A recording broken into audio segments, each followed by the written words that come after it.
हूं आपके साथ मेनका चौधरी और अब खबरें विस्तार से। साक्षी मिश्रा एसपी में शामिल होंगी।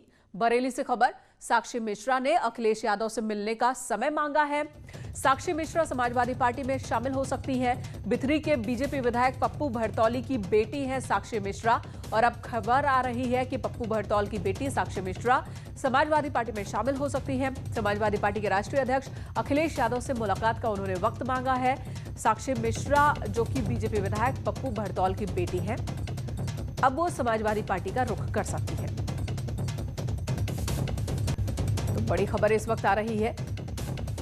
2022 इलेक्शन से पहले बहुत कुछ देखने को मिल रहा है। साक्षी मिश्रा जिसने अपनी मर्जी से शादी की थी, वीडियो वायरल हुआ था, मामला बहुत सुर्खियों में रहा था और अब खबर आ रही है कि उन्होंने वक्त मांगा है समाजवादी पार्टी के अध्यक्ष अखिलेश यादव से मुलाकात का और ये भी कयास लगाए जा रहे हैं कि साक्षी मिश्रा समाजवादी पार्टी में शामिल हो सकती है, पार्टी की सदस्यता ले सकती है।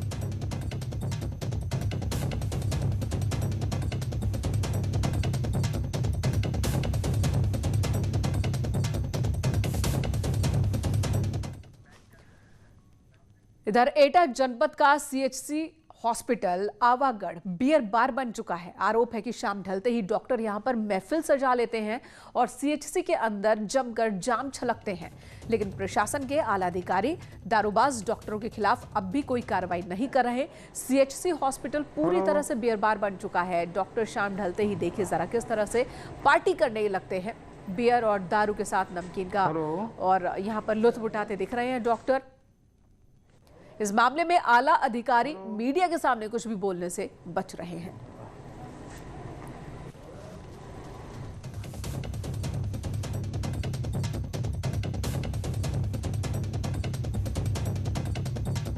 सीएचसी की तस्वीर हम आपको दिखा रहे हैं, जहां पर डॉक्टर और हॉस्पिटल के कर्मचारी जो कि शाम ढलते साथ पार्टी के मूड में नजर आ रहे हैं। एक तरफ अस्पताल के अंदर बड़ी संख्या में मरीज जिंदगी और मौत से जंग लड़ते हुए, दूसरी तरफ हॉस्पिटल के अंदर ही देखिए जरा किस तरह से जो हॉस्पिटल के स्टाफ हैं वो पार्टी करते दिख रहे हैं। अस्पताल के अंदर बियर पार्टी हो रही है। जब अधिकारियों से इस बारे में पूछा गया तो कुछ भी कहने से बचते दिखे अधिकारी, कोई इस बारे में जवाब देने को तैयार नहीं।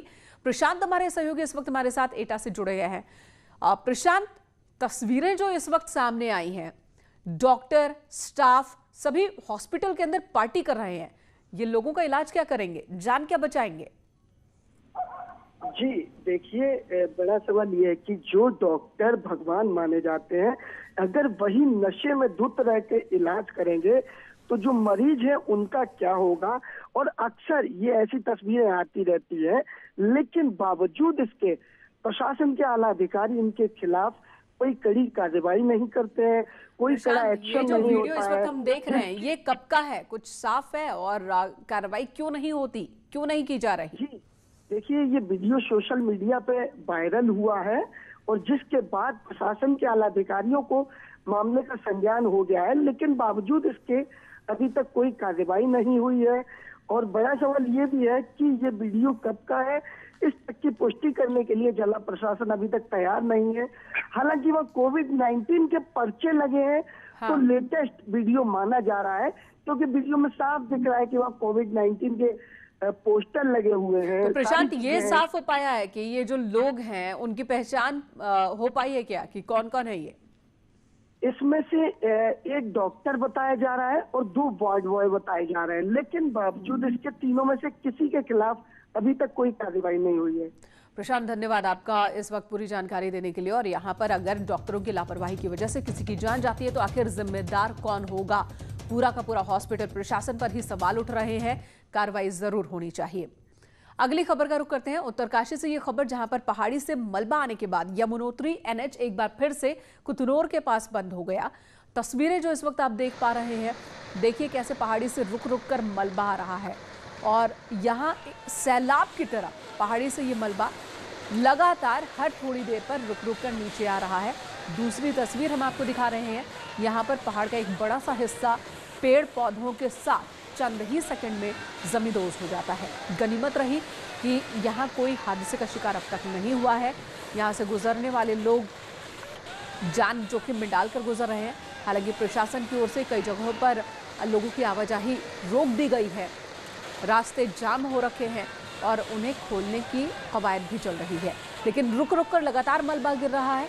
इस वजह से रेस्क्यू काम में भी दिक्कत आ रही है। द पिथौरागढ़ की मुनस्यारी में आसमानी आफत ने कुछ इस कदर तांडव मचाया कि सब कुछ जमींदोज हो गया। पुल, सड़क, पैदल रास्ते सबके नामो निशान मिट गए। अब लोगों के पास आने जाने का कोई जरिया नहीं, तो देखिए किस तरह से उफनते नाले पर लोहे की ये सीढ़ी रख दी गई है और इसी सीढ़ी को पार कर रहे हैं। इसी सीढ़ी के सहारे उफनते नाले को लोग पार कर रहे हैं। बच्चे, महिलाएं, बुजुर्ग, उनके पास यही एक रास्ता बचा है कि अगर उन्हें उस पार जाना है तो इसी तरीके से जान को जोखिम में डालकर जाना होगा। यहाँ जिस शख्स को आप देख रहे हैं नाले को पार करते हुए, एक बार उसका बैलेंस बिगड़ता भी है, लेकिन उसका साथी उसे बचा ले जाता है। तो आप अनुमान लगा सकते हैं कि अगर यहाँ बैलेंस बिगड़ता है, हाथ या पैर फिसलता है, तो फिर उसका नतीजा क्या होगा। सीधे उफनते नाले में वो शख्स जा सकता था, उसकी जान जा सकती थी, क्योंकि एक बार इस नाले में गिरने के बाद पानी के वेग को आप देखिए, पानी के स्पीड को देखिए, यहाँ पर बचना बहुत ही मुश्किल है किसी का।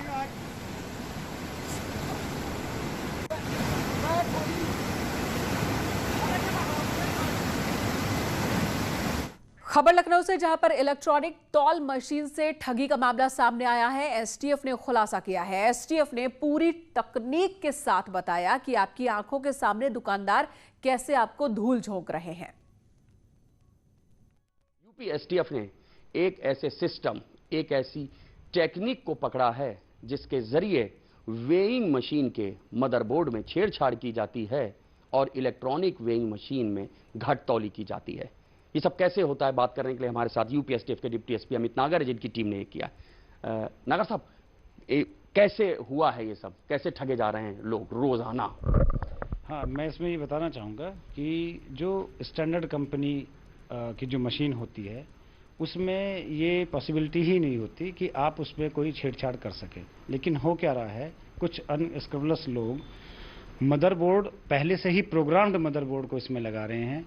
वो मदरबोर्ड कैपेबल है ऐसी 2 कैलिब्रेशन पर सेट होने के लिए, जिसमें से एक सही वेट शो करे और केवल एक स्विच के प्रेस करने से, या उस स्विच में अगर एक अतिरिक्त मशीन में अगर एक अतिरिक्त आपने चिप लगा दी है तो वो दूर से रिमोट के माध्यम से ऑपरेट होकर वो दूसरी सेटिंग पर आ जाए और वो दूसरी सेटिंग वो वजन देगी जो आप उससे चाहेंगे। ज़्यादा भी दिखा सकती है और डिस्प्ले पर वो कम भी दिखा सकती है।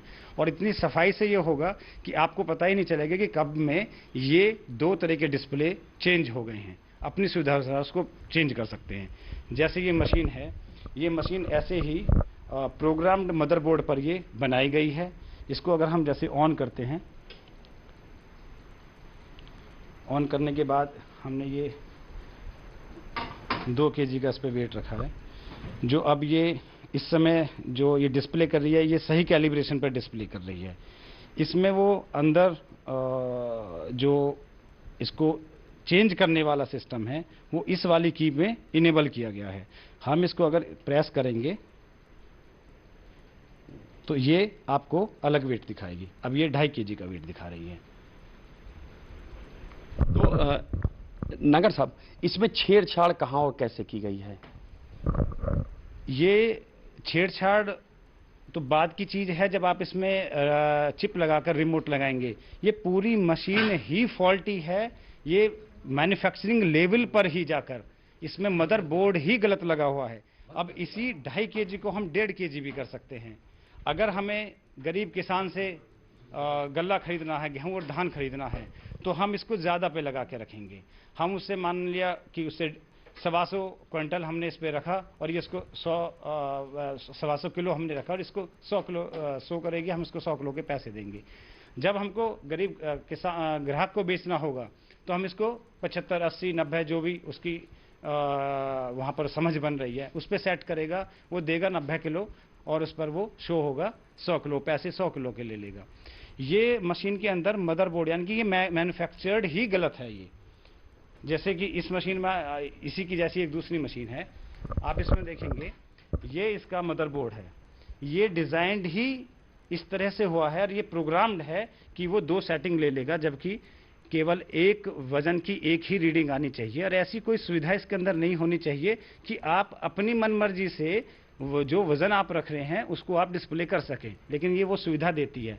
तो इसको छेड़छाड़ नहीं कह सकते, ये तो खुद डिजाइंड ही है, बनी ही गलत काम करने के लिए है, यानी कि वो एक लेवल और ऊपर का काम है और बड़े स्तर का काम है। इसको और अधिक ज़्यादा चालाकी से अपने काम को अंजाम देने के लिए वो इसमें यहाँ पर एक चिप और अतिरिक्त लगाते हैं। ये बाद में जाकर जो और भी ज़्यादा अच्छी सुविधा चाहता है वो एक चिप लगाता है, उसके साथ में एक रिमोट मार्केट में मिलते हैं, चाइनीज़ रिमोट, और ये चिप के साथ इनेबल्ड रहते हैं।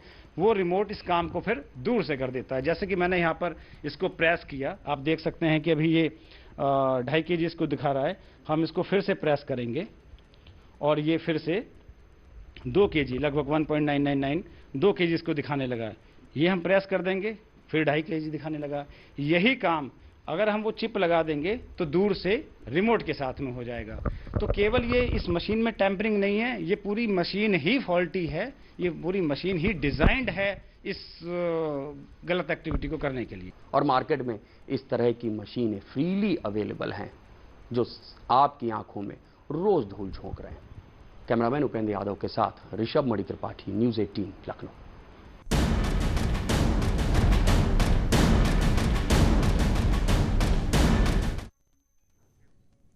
23 अगस्त को 2 बच्चे एक साथ थे, दोनों में दोस्ती थी, साथ में खेलते थे, ठीक वैसे ही जैसे आपके बच्चे पड़ोसी बच्चों के साथ खेलते हैं।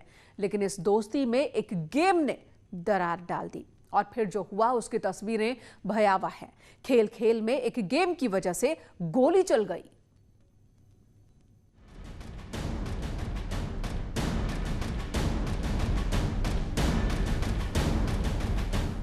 ऐसा गेम कोई मत खेलो।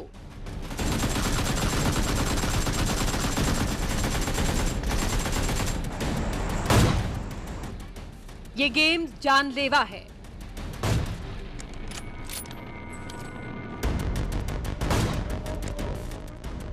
गेम में चल गई गोली।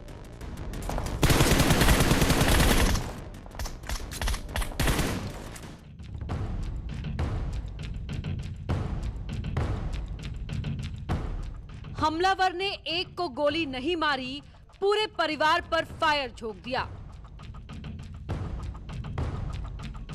और एक के बाद एक 4 लोगों को जख्मी कर दिया।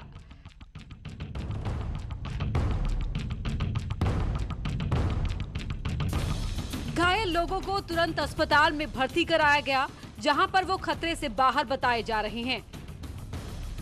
लेकिन जख्म इतना गहरा है कि हम आपको दिखा नहीं रहे। हमलावर ने ना बुजुर्गों की उम्र देखी और ना ही लड़कियों को बख्शा, जो मिला उसी पर गोली चला दी। लोग बता रहे हैं कि वो एक संकी की तरह व्यवहार कर रहा था। हम तो अपना काम कर रहे थे, पड़ोस में उनकी आपस में झगड़ा हो रहा था जाट बामनों का, तो उनके हाथ से गोली में से छीना निकल गया, जिसकी वजह से हम चारों बहन भाई हाथ। क्या और क्या लगा आपके? किसने मारी पता कुछ? गोली किसे चलाई? सर ये जो जाट पक्ष के थे वे मार रहे थे इधर। थाने वाने में गए अभी तक? थाने वाने में गए? हाँ जी, थाने में गए थे। कितने आदमी घायल हैं आपके यहाँ से? हमारे यहाँ से तो 4 बहन भाई हम हैं और उनके उसमें से जिसके साथ झगड़ा हो रहा है। जब गोली चली तो स्थानीय लोग हक्का बक्का रह गए, भीड़ उमड़ आई। किसी को कुछ समझ नहीं आ रहा था कि आखिर अचानक ये सब कैसे हो गया।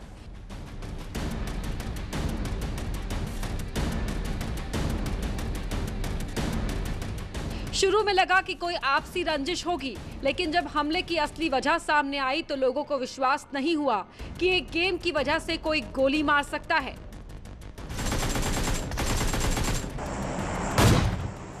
इन महिलाओं को देखिए, ये घर में बैठी थी लेकिन इन्हें भी नहीं बख्शा। इस बुजुर्ग के पेट में गोली लगी है, गंभीर हालत में अस्पताल में इलाज चल रहा है। अच्छी बात यह है कि ये अभी खतरे से बाहर हैं, लेकिन हमलावर ने इनकी उम्र का भी लिहाज नहीं किया। इस शख्स के कंधे में गोली लगी है, जख्म गहरा है। जब ये अस्पताल पहुंचे तो शरीर से खून गिर रहा था। अगर गोली थोड़ी भी इधर उधर होती तो शायद अनहोनी हो सकती थी, लेकिन अस्पताल में डॉक्टर ने इनका तुरंत इलाज किया। थाना कोतवाली शामली क्षेत्र के अंतर्गत ग्राम हसनपुर में जो इनके बीच झगड़ा है वो जानकारी में आया कि पहले दोनों पक्षों के जो बच्चे हैं उनको खेलने को लेकर उनमें आपस में वाद विवाद हुआ था और फिर इनमें आपस में आज झगड़ा हुआ। झगड़े के दौरान इनके द्वारा बताया गया कि एक पक्ष के द्वारा वो तमंचे से फायर किया गया, जिसमें से कुछ छर्रे दूसरे पक्ष के 2 व्यक्तियों को लगे हैं, जिनको उपचार हेतु अस्पताल भेज दिया गया है। यहाँ उनकी हालत सामान्य है। ये गेम की वजह से पूरा परिवार अस्पताल में है। आखिर ऐसा कौन सा गेम था जिसकी वजह से गोली चलाने की नौबत आ गई? तो आखिर वो कौन सा गेम था जिसको लेकर गोली चल गई और उस गेम की क्या खासियत है? क्या इस गेम की वजह से कोई गोली चला सकता है? क्या ये गेम बच्चों के दिमाग को बदल देता है?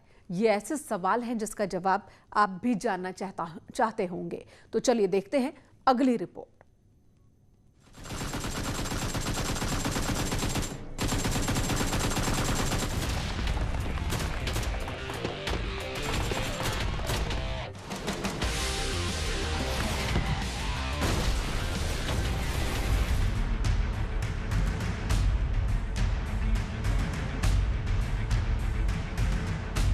चौबीस अगस्त की सुबह एक गेम ने एक ही परिवार को गहरे जख्म दे दिए। इस परिवार ने सोचा भी नहीं होगा कि 2 मासूम बच्चों के बीच आपसी विवाद खूनी संग्राम में बदल जाएगा।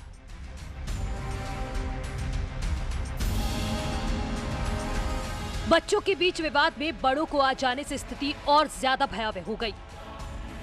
ये तस्वीरें शामली के हसनपुर गांव की हैं, लेकिन जिस गेम की वजह से खून खराबा हुआ है वो खेल पूरे देश में खेले जाते हैं, जिसका नाम है पबजी।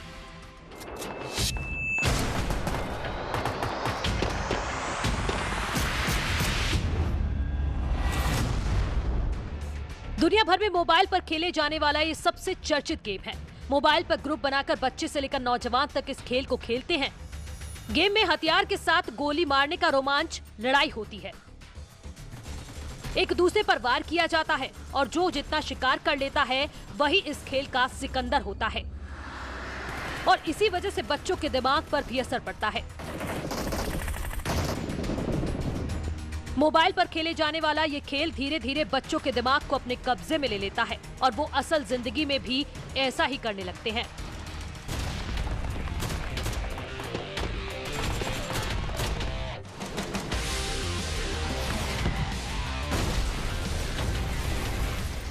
बच्चे और कुछ नौजवानों को लगता है कि जिस तरह से गेम में वो एक दूसरे को गोली मार देते हैं, वैसे ही असल जिंदगी में किसी को मारकर हीरो बनने का एहसास किया जा सकता है और इसी भ्रम में कभी कभी वो गलतियां कर बैठते हैं।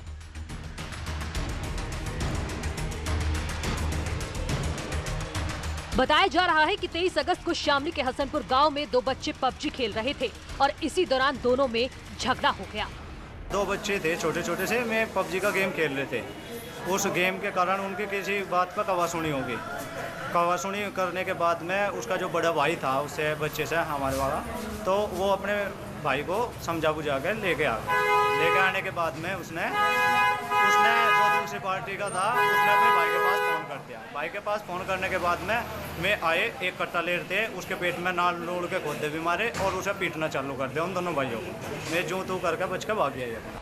यानी पबजी के खेल में 2 बच्चों में झगड़ा हुआ और फिर इसमें बड़े आ गए और एक पक्ष ने दूसरे पक्ष के बच्चे को कट्टे के बट से मार दिया। इसके बाद ये परिवार डर गया। इन्हें लगा कि इसकी सूचना पुलिस को दी जानी चाहिए। शर्मा परिवार चौकी पर जाकर इसकी सूचना देता है, लेकिन ऐसा करना घातक साबित हुआ। रिपोर्ट लिखवाने के बाद में 112 पे भी फ़ोन किया। 112 वाले गए, वहाँ पे गश्त की होगी, उनके घर पे गए होंगे। उन्होंने कहा कि हम सुबह बुला लेंगे आपको और सुबह बुला के वहाँ पे और वो हो जाएगा जैसे भी है, यहाँ तो है नहीं। तो सुबह वो आया, लेकिन 24 अगस्त की सुबह मामला सुलझा नहीं और ज्यादा बढ़ गया। जिस व्यक्ति के खिलाफ शिकायत की गई थी, आरोप है कि वो गुस्से में था, वो कुछ भी करने के मूड में था और एक सनकी की तरह इस परिवार पर टूट पड़ा। अंकल हर के साथ में गाली गुपड़ करी उन्होंने। गाली गुपड़ करने के बाद में जैसे मेरे पापा जी यार बाहर निकले, भाई क्या बात है, इतना उसने फैर जोक दी विक्रांत ने। और जो श्रीपाल था बाइक पे था, वो ले रहा था मस्कट, पीछे भी थे उनके कुंबे के भी थे। उन्होंने फायर करी मस्कट से, तो लड़कियों के तो छर्रे लगे और जो वो विक्रांत था उसके हाथ में पिस्टल था, उन्होंने मेरे अंकल के गोली मारी। ये सिर्फ आपसी झगड़े का मामला नहीं है, ये विवाद गेम की वजह से हुआ और इतना बढ़ गया कि खून करने पर उतारू हो गए। पुलिस ने इस मामले में केस दर्ज कर लिया है। देश में पबजी की वजह से विवाद और हत्या की खबरें अक्सर आती रहती हैं। बीच में इसे बंद करने की मांग उठी, कहने के लिए बैन भी लगाया गया, लेकिन आज भी ये मोबाइल पर उपलब्ध है और बच्चों के दिमाग पर असर डाल रहा है। मनोरंजन के नाम पर ये गेम आपके बच्चों की जिंदगी से खेल रहा है। ये खेल अपने बच्चों को ना खेलने दे, उन पर नजर रखें, वरना किसी भी घर की तस्वीरें ऐसी हो सकती हैं। न्यूज़ 18 के लिए शामली से सहनवाज राणा की रिपोर्ट। हालांकि पबजी को लेकर ये पहली बार ऐसा मसला नहीं हुआ है, इससे पहले भी इस तरह के विवाद जुड़ते रहे इस गेम के साथ। फिलहाल इस वक्त बुलेटिन में इतना ही। ब्रेक के बाद भी खबरों का सिलसिला जारी है।